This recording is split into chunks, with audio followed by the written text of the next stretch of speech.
Pas avec cette attitude, tu n'es pas, dit Suzanne en s'approchant et en envahissant l'espace personnel d'Amani. La passerelle était maintenant presque vide, à l'exception de quelques retardataires plus loin et de Maria, qui regardait en arrière avec une inquiétude visible. Puis l'impensable s'est produit. D'un geste brusque et vicieux, Suzanne arracha le sac à dos de l'épaule d'Amani. La sangle frotta contre son bras et, s'écria Amani en attrapant son sac. Voilà ce que je pense de ton art et de ton droit, cracha Suzanne. Avant qu'Amani ne puisse réagir davantage, Suzanne se tourna vers une grande poubelle de taille industrielle posée contre le mur de la passerelle, destinée aux déchets de dernière minute d'objets interdits comme les bouteilles d'eau. Avec un grognement d'effort et un regard de profonde malice, elle fourra tout le sac à dos d'Amani dans la poubelle, le vidant parmi des tasses à café jetées et des emballages froissés. Non, hurla Amani, se précipitant en avant tandis que la tranche de son livre d'art se fendait et que sa tablette heurtait le fond avec un bruit sourd.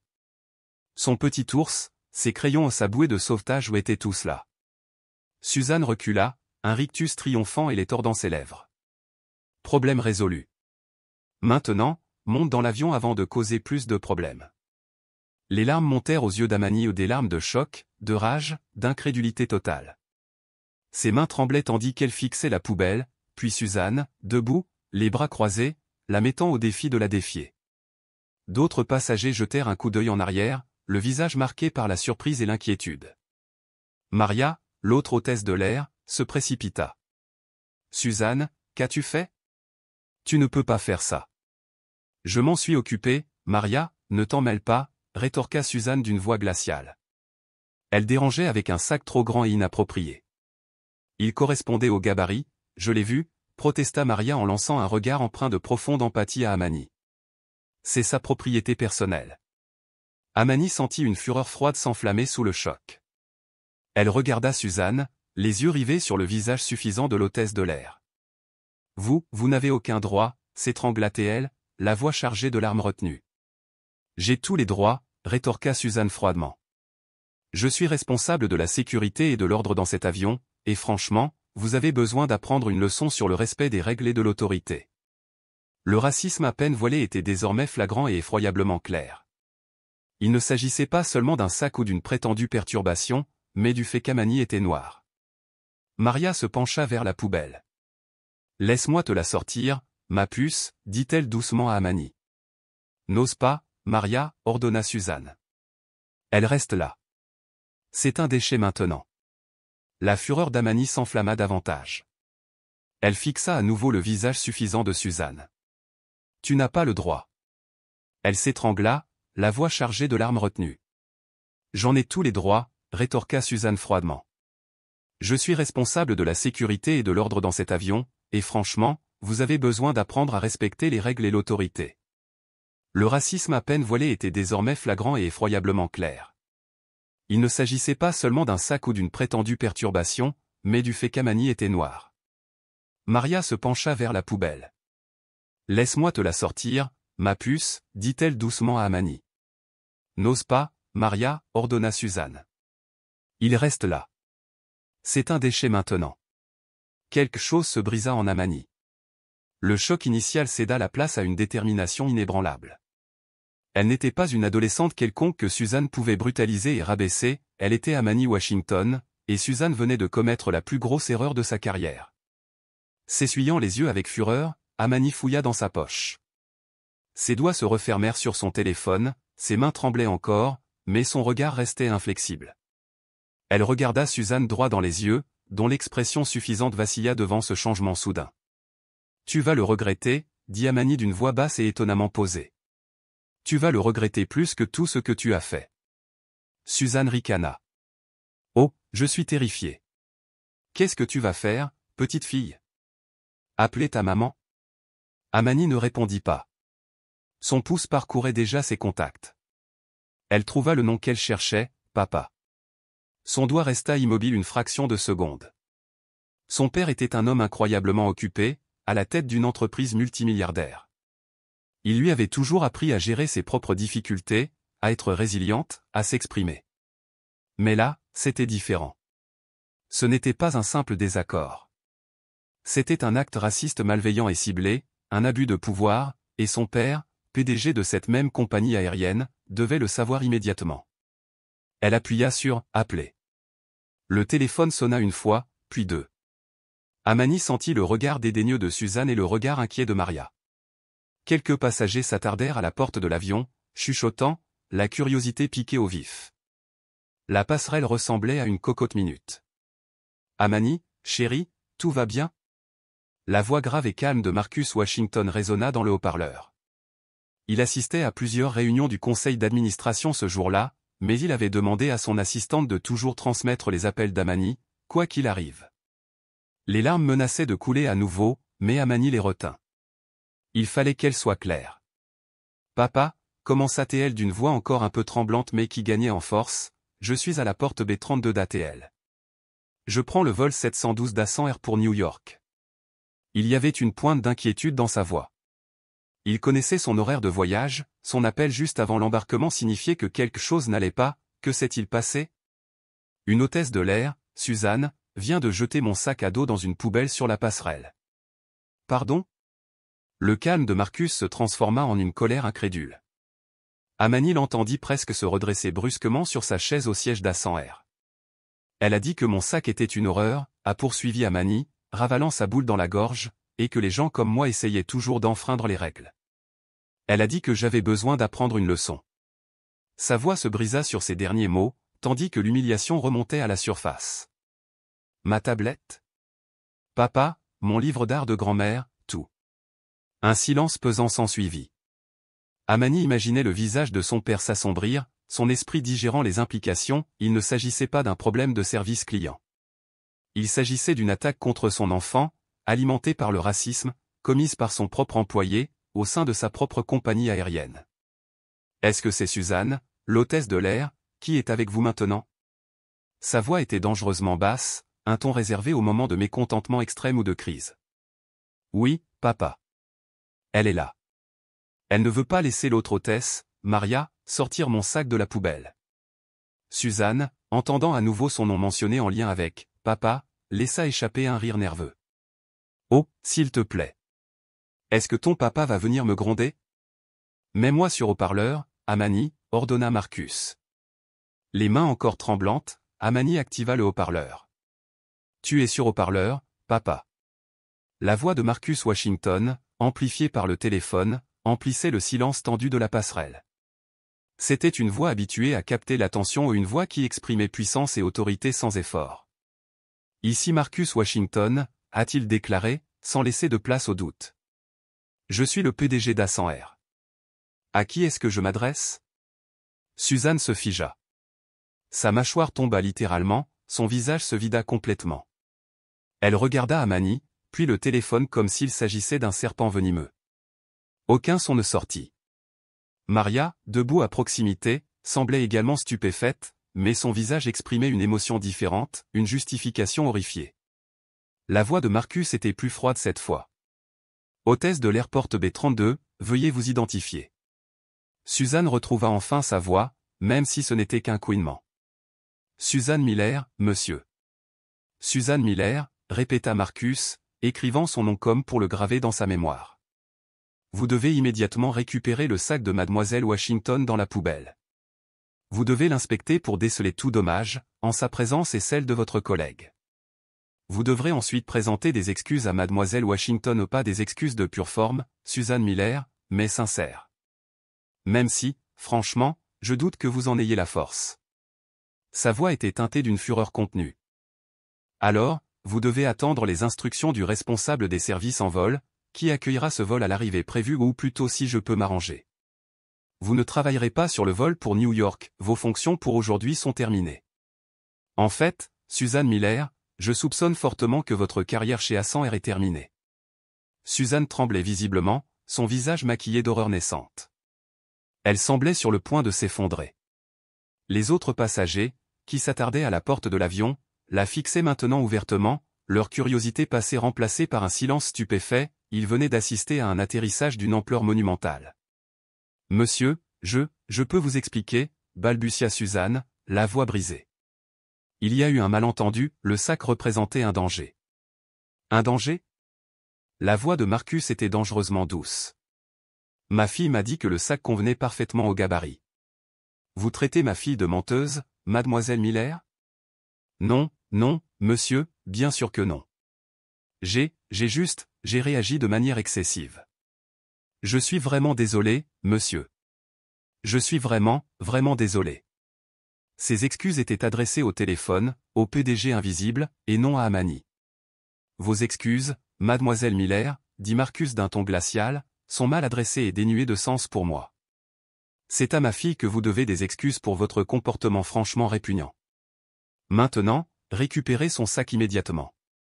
L'ordre de Marcus Washington, délivré avec toute l'autorité de son PDG, flottait dans l'air, épais et inflexible. Tremblante, Suzanne trébucha vers la poubelle. Les mains qui avaient si impitoyablement jeté la vie d'Amani dans les ordures hésitaient maintenant au bord. C'était comme si toucher la poubelle ou reconnaître son acte était une humiliation insupportable.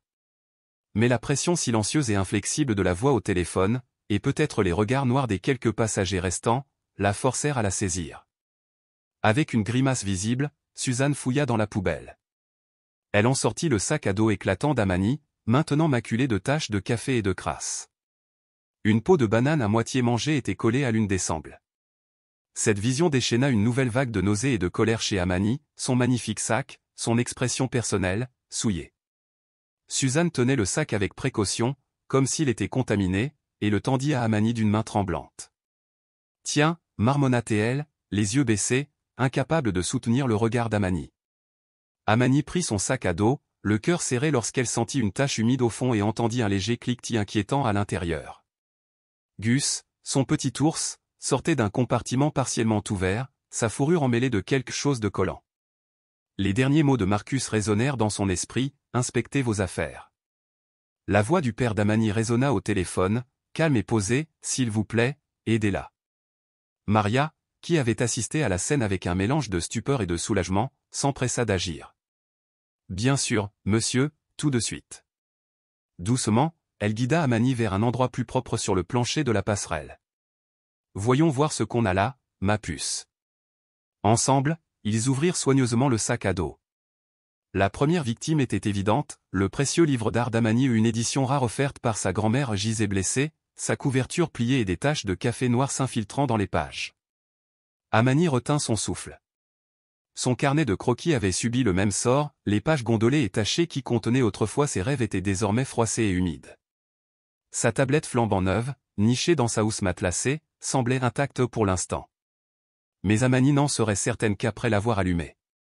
Tout autour d'eux gisaient ses crayons à dessin professionnels, dont certaines pointes étaient cassées, l'une d'elles s'était brisée en deux. Chaque objet abîmé lui faisait l'effet d'un coup de poignard en plein cœur, ce n'étaient pas de simples outils, c'étaient des prolongements de sa passion. Suzanne resta là, les mains tordues. Son arrogance passée était anéantie. Elle marmonnait sans cesse, « Je suis vraiment désolé, mais ces mots sonnaient creux, nés de la peur plutôt que d'un véritable remords. » Mademoiselle Miller, la voix de Marcus coupa les gémissements pathétiques de Suzanne. « Avez-vous déjà présenté vos excuses à ma fille ?» Suzanne tressaillit et se tourna vers Amani, l'air désespéré et crispé. « Mademoiselle Washington. » Amani, je suis vraiment désolé. Je ne sais pas ce qui m'a pris. C'était non professionnel, inacceptable. Veuillez me pardonner. Amani regarda la femme qui, quelques minutes plus tôt, l'avait méprisée, l'avait insultée et avait détruit ses biens sur un ton raciste. Le pardon lui semblait impossible. Le mal est fait, dit-elle doucement, d'une voix neutre. Je ne peux pas accepter vos excuses. Pas encore. Au micro, Marcus s'adoucit légèrement. Maria, veuillez accompagner Amani jusqu'à l'avion.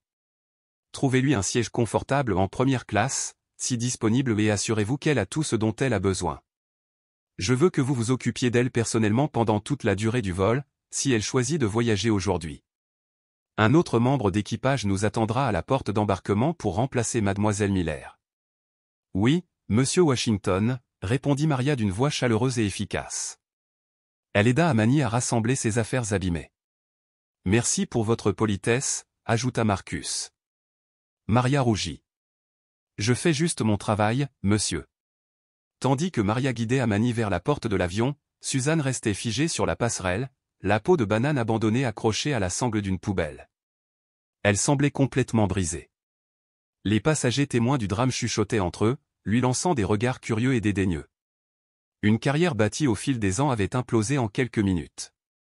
Le capitaine Evans, un homme sévère aux cheveux argentés, se tenait à la porte de l'avion, alerté par le vacarme. Maria lui expliqua discrètement la situation. Le regard du capitaine se durcit lorsqu'il reporta son attention sur Suzanne. Puis, inquiet, il se tourna vers Amani. « Jeune fille, je suis le capitaine Evans. Au nom d'Ascender, je suis profondément désolé pour ce que vous avez vécu. Veuillez monter à bord, nous prendrons soin de vous. » Encore sous le choc, mais avec un sentiment de justification, Amani hocha la tête et monta dans l'avion, laissant Suzanne seule au milieu des décombres de son acte. De quelque part sur la passerelle, Suzanne entendit la voix froide et professionnelle de son père ordonner des vérifications juridiques et des services de bord, exigeant un examen complet de son dossier. Une fois Amani installée dans un siège spacieux en première classe, un verre d'eau fraîche à la main et Maria s'occupant d'elle avec une inquiétude sincère, l'adrénaline commença à refluer, remplacée par une profonde lassitude et un sentiment persistant d'avoir été violée. Les autres passagers de première classe, principalement des voyageurs d'affaires, observaient la scène avec une curiosité polie. La nouvelle de l'incident s'était répandue dans la cabine avant le décollage. Maria rangea le sac à dos endommagé d'Amani dans un compartiment supérieur et promit de l'aider à tout documenter pour une plainte officielle et un remboursement, même si Amani savait que son père veillerait à ce que la restitution soit la moindre des réponses d'Ascender. Avant le refoulement, un agent d'embarquement monta à bord pour parler d'urgence au capitaine Evans et à Maria. Des bribes de nouvelles parvinrent à Amani, le chef des services en vol est en route.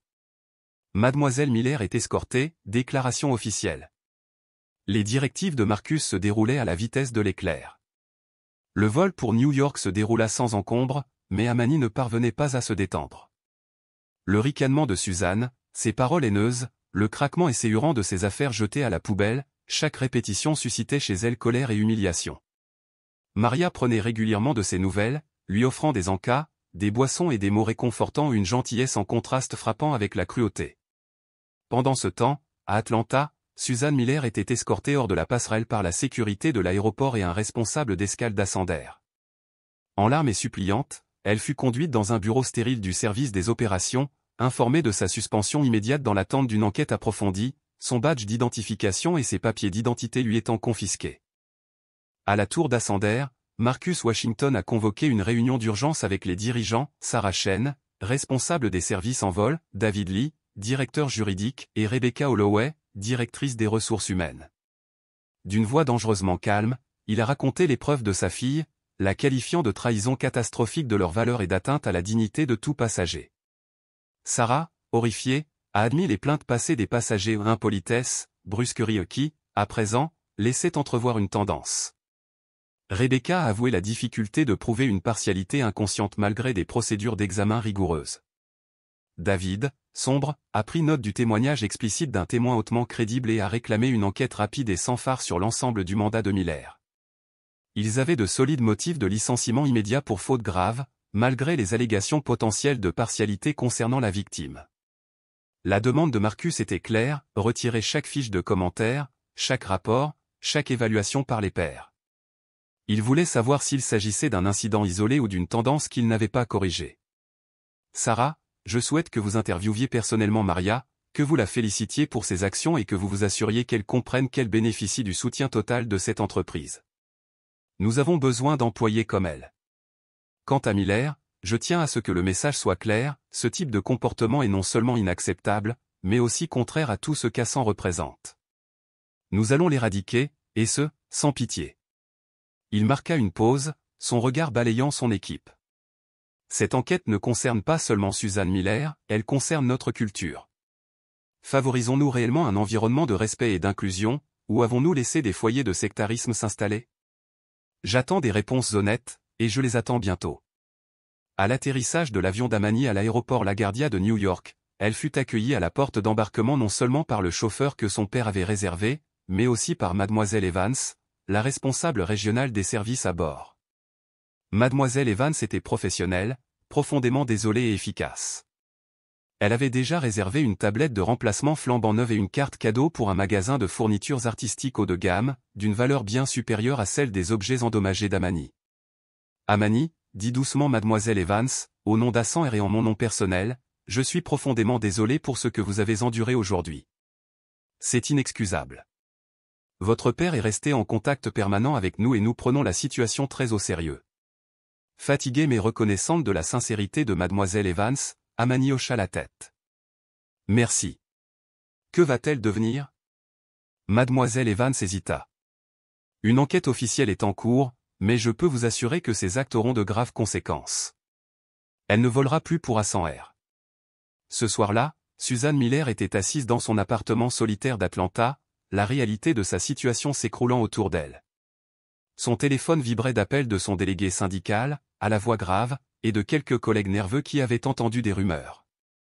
Elle essayait de se construire une histoire où peut-être la jeune fille avait-elle été impolie, ou le sac était-il vraiment dangereux, ou la journée avait-elle simplement été stressante, mais l'image de la fille de Marcus Washington et la promesse du PDG de mettre un terme à sa carrière ont fait voler en éclats ses fragiles justifications. L'enquête initiale s'est déroulée à une vitesse sans précédent. Le témoignage de Maria a été crucial, elle a relaté les antécédents de Suzanne, son comportement irritable, son agressivité et, surtout, ses plaintes visant de manière disproportionnée les passagers de couleur, souvent formulées dans un langage codé. D'autres membres de l'équipage, assurés de leur anonymat et protégés contre toute représaille, ont commencé à corroborer son récit. Des témoignages ont fait l'état de Suzanne exigeant que les passagers noirs enregistrent leurs bagages parfaitement conformes à l'embarquement, tout en laissant passer les passagers blancs transportant des objets plus volumineux. Ils ont évoqué son ton condescendant envers les voyageurs issus des minorités et son habitude de murmurer des commentaires désobligeants. Il s'agissait d'un schéma aux micro-agressions et agressions manifestes qui était largement passé inaperçu, considéré comme « Suzanne étant Suzanne », jusqu'à ce qu'elle choisisse le mauvais passager le mauvais jour. Les jours qui suivirent furent un véritable tourbillon d'évaluations internes, de consultations juridiques et de réunions RH pour A100R. Pour Susan Miller, ce fut une véritable descente aux enfers. Sa suspension initiale se transforma rapidement en une notification officielle de licenciement imminent, invoquant faute grave, destruction de biens des passagers et comportements portant atteinte à la réputation de l'entreprise. Son représentant syndical, un homme épuisé du nom de Tom Nova, fit de son mieux, mais les preuves étaient accablantes. La déclaration détaillée de Maria, étayée par des extraits d'autres membres d'équipage et même par une vidéo floue prise par un passager attardé sur la passerelle, dressa un tableau accablant. Suzanne, cependant, refusa de se laisser faire sans se battre. Prise de panique, d'apitoiement sur elle-même et refusant d'assumer pleinement sa responsabilité, elle adopta une nouvelle tactique, la victimisation. Elle contacta un avocat effronté et médiatique, connu pour ses affaires de licenciements abusifs très médiatisées.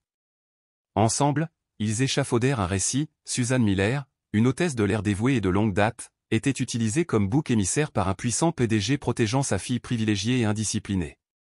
Ils affirmèrent qu'Amani avait d'abord été verbalement violente, que son sac représentait un véritable danger pour la sécurité et que les actes de Suzanne peut être une perte de jugement momentanée sous un stress extrême ou étaient exagérés de manière grotesque. Ils menacèrent de poursuites pour diffamation et licenciement abusif, laissant entendre qu'une campagne de presse accuserait A100 de harcèlement en entreprise. Son avocat a même obtenu une interview dans un talk-show controversé en ligne. Suzanne y a raconté, les larmes aux yeux, sa version des faits, se présentant comme une victime de la cancel culture et de la discrimination à rebours. Elle a omis les connotations racistes de ses propos, se concentrant plutôt sur ce qu'elle a qualifié d'injustice. Un homme puissant détruit sa vie pour un léger désaccord avec son enfant. Ils essaient de me ruiner, a-t-elle déploré en s'essuyant les yeux.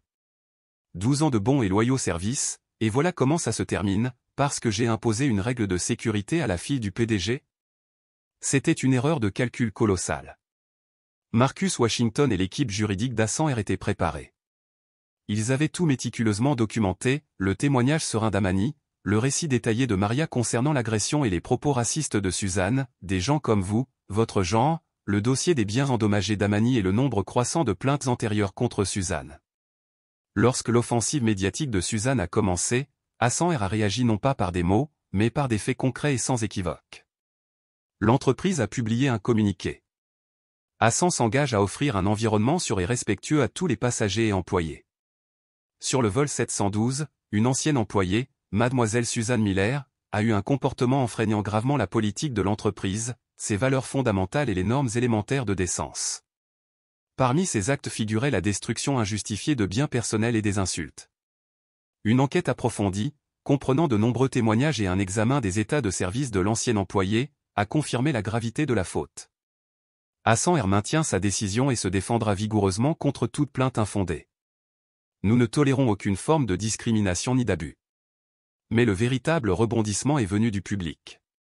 Bien qu'Amani ne souhaitait pas attirer l'attention, les remarques racistes qu'elle avait subies, des gens comme vous, votre genre, figuraient dans le rapport interne. La déclaration officielle d'Hassan évitait les accusations explicites de racisme, préférant réserver ce sujet aux tribunaux si nécessaire.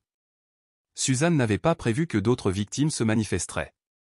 Le docteur Charles Baylor, homme d'affaires noir et passager régulier d'Hassan R, a visionné un extrait de son interview. Il se souvenait de l'examen condescendant de Suzanne sur les bagages de sa famille un an plus tôt. Furieux à l'époque, mais trop fatigué pour se plaindre, il ressentit alors une vague d'indignation. Il écrivit un message détaillé sur un forum populaire de voyageurs fréquents, racontant son expérience et remettant en question ses affirmations d'innocence. Son récit mesuré et factuel trouva un écho. Bientôt, d'autres histoires ont fait surface en ligne. Une femme latino-américaine a raconté comment Suzanne s'était moquée de son accent, un couple asiatique s'est rappelé avoir été brutalement renvoyé après avoir demandé de l'aide.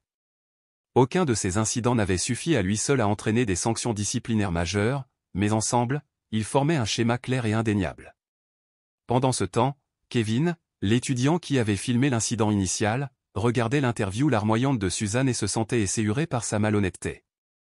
Il a mis sa vidéo en ligne sur YouTube, non pas pour attirer les clics, mais pour la vérité. Bien qu'un peu floue, elle montrait clairement la posture agressive de Suzanne, la détresse d'Amani et la disparition du sac à la poubelle. Intitulée « Une hôtesse de l'air jette le sac d'une fille à la poubelle, image brute », la vidéo est devenue virale, fournissant une preuve visuelle qui a brisé la façade soigneusement construite de Suzanne. Sa tentative de se présenter comme une martyre a eu un effet désastreux. Les témoignages en ligne d'autres passagers, combinés à la vidéo de Kevin, l'ont dépeinte non pas comme une victime, mais comme une récidiviste. Même l'animateur controversé du talk-show a discrètement pris ses distances, supprimant l'interview de ses archives. Son avocat, voyant le procès dégénérer en embarras, lui a conseillé d'abandonner l'affaire et de disparaître de la scène publique. Mais il était trop tard. L'équipe juridique d'Hassan R, armée d'un dossier de plainte de plus en plus important et de preuves irréfutables, n'a pas jugé nécessaire de transiger ou de négocier. Elle a maintenu ses conclusions et sa décision. Le dur labeur de Suzanne Miller ne se résumait pas seulement à la perte de son emploi, c'était aussi le démantèlement complet de sa carrière et de son image publique. Dans le monde étonnamment interconnecté du personnel navigant, la nouvelle de son inconduite s'est répandue comme une traînée de poudre. Les vérifications d'antécédents et les demandes de référence menaient inévitablement à Hassan R, et aucune compagnie aérienne ne voulait d'une hôtesse de l'air devenue le visage public d'un comportement non professionnel et d'un racisme présumé. Ses ailes furent définitivement coupées.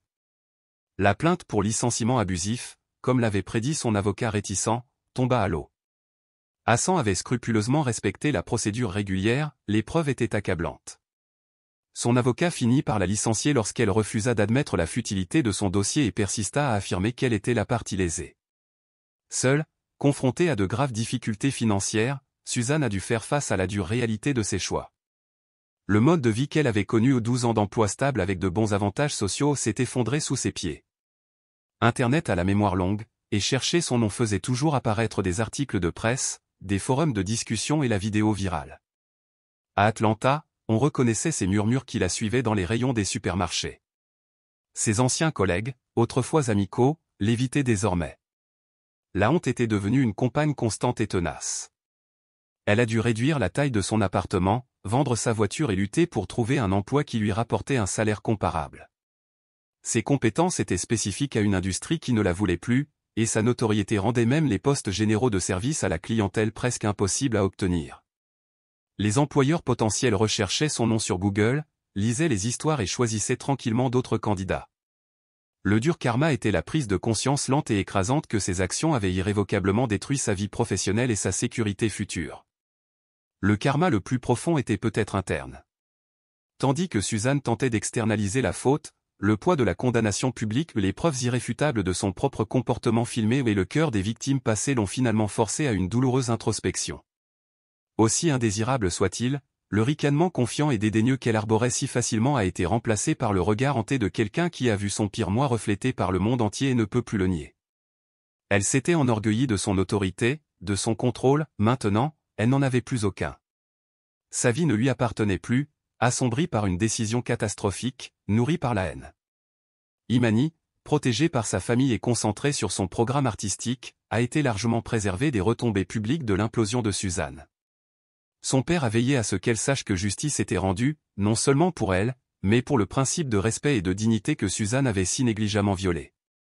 Il était plus préoccupé par les changements systémiques au sein d'Ascender que par la déchéance de Suzanne Miller, même s'il n'a pas caché sa satisfaction que ses actes aient eu les conséquences appropriées. Le pilote, le capitaine Evans et Maria, l'aimable hôtesse de l'air, ont tous deux été officiellement félicités par Ascender.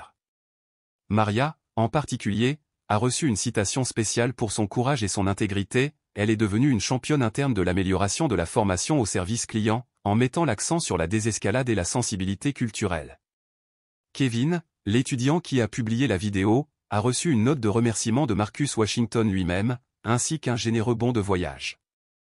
Bien que Kevin ait insisté sur le fait qu'il ne voulait aucune récompense, il était simplement heureux d'aider à révéler la vérité. La carrière de Suzanne Miller ne s'est pas arrêtée là, elle a été anéantie par sa propre main, une dure leçon sur la rapidité avec laquelle les préjugés et la cruauté peuvent ruiner une vie. Parfois, l'univers, avec l'aide d'un PDG déterminé et le regard implacable du public numérique, fait en sorte que le karma ne soit pas seulement un concept, mais une force palpable. L'incident a provoqué une onde de choc chez Ascender, bien au-delà des sanctions disciplinaires immédiates. Pour Marcus Washington, il s'agissait d'une mise en lumière brutale de potentielles défaillances systémiques. L'expérience traumatisante de sa fille avait accentué le problème, mais en tant que PDG, il se sentait responsable de veiller à ce qu'il s'agisse d'une aberration, et non du symptôme d'un malaise plus profond. Dans les semaines et les mois qui ont suivi, Marcus a mené une révision complète des politiques, des programmes de formation et des procédures de traitement des plaintes d'Ascender. Il ne s'agit pas seulement de licencier une personne, a déclaré Marcus lors d'une réunion publique de l'entreprise diffusée dans le monde entier. Il s'agit de qui nous sommes et de qui nous aspirons à être. Ascend doit être un lieu où chaque passager et chaque employé se sent respecté, valorisé et en sécurité. Les préjugés, sous quelque forme que ce soit, n'ont aucune importance ici, ils ne seront pas tolérés. Plusieurs initiatives clés ont été lancées. Formation renforcée, ateliers obligatoires sur la diversité, l'équité et l'inclusion, sessions interactives avec des scénarios réels, y compris des éléments anonymisés de l'expérience d'Imani et des modules sur les préjugés inconscients et les techniques de désescalade, adaptés à chaque rôle, des agents d'embarquement au cadre. Refonte du système de plainte, un processus transparent et accessible avec un bureau de médiation indépendant pour garantir des examens impartiaux, soutenu par une politique stricte de non-représailles et un suivi amélioré pour identifier les modèles de comportement avant qu'ils ne s'aggravent. Audit culturel, un cabinet externe a mené une analyse approfondie de la culture d'entreprise, révélant non seulement des incidents manifestes, mais également des micro-agressions et une sous-représentation au sein du leadership, ouvrant la voie à des efforts ciblés en matière de diversité. Autonomisation des employés, de nouveaux canaux permettant au personnel d'exprimer ses préoccupations et de signaler les fautes professionnelles en toute sécurité, avec des histoires comme celle de Maria célébrées comme des exemples des valeurs de la compagnie aérienne en action. Pour Imani, les conséquences furent un réveil brutal. Naturellement résiliente et optimiste, elle se sentait néanmoins ébranlée. L'art devint son exutoire, son carnet de croquis rempli non seulement de paysages et de portraits, mais aussi d'explorations abstraites sur l'injustice, la résilience et la voix. Le livre d'art endommagé de sa grand-mère, soigneusement restauré, resta son compagnon, elle refusa d'en prendre un nouveau, voyant dans ses pages réparées un témoignage de survie. Le programme artistique d'été à New York lui a offert un refuge apaisant. Entourée de créativité et de perspectives diverses, elle a traité ce qui s'était passé, non pas avec colère, mais avec une curiosité réfléchie sur la façon dont de tels préjugés pouvaient exister et comment les combattre. Son père, inspiré par sa force tranquille, a compris que diriger Ascender était plus qu'une question de marge bénéficiaire, c'était une question de personne. Il est devenu un ardent défenseur des initiatives de dans l'industrie aéronautique, partageant les réformes d'Ascender lors de conférences et de rassemblements. L'histoire de Suzanne Miller est devenue un avertissement au sein d'Ascender, mais elle est également devenue le catalyseur d'un véritable changement. La transformation ne s'est pas faite du jour au lendemain, mais c'était un effort déterminé. Imani a continué à voler avec Ascender, ses premiers vols ont été éprouvants pour les nerfs, mais elle a remarqué des changements subtils, les agents de bord semblaient plus attentifs, plus consciemment courtois. Elle savait que ce n'était pas seulement à cause d'elle ou de son père, mais parce que la compagnie aérienne tout entière était sur une nouvelle trajectoire vers un niveau de service et de respect plus élevé. Elle n'a jamais oublié Suzanne Miller, le nom, le visage, les mots haineux, mais elle a refusé de laisser cette amertume la définir. Imani Washington avait son art, ses rêves et un père qui a déplacé des montagnes pour elle et s'est efforcé de changer le paysage tout entier. Son sac à dos, portant encore de légères cicatrices de son épreuve mais orné de nouveaux motifs peints provocateurs, est devenu un symbole de son voyage, un rappel que même face à la laideur, on peut toujours créer de la beauté, trouver de la force et, avec le bon soutien, faire en sorte que la justice et la décence prennent finalement leur envol.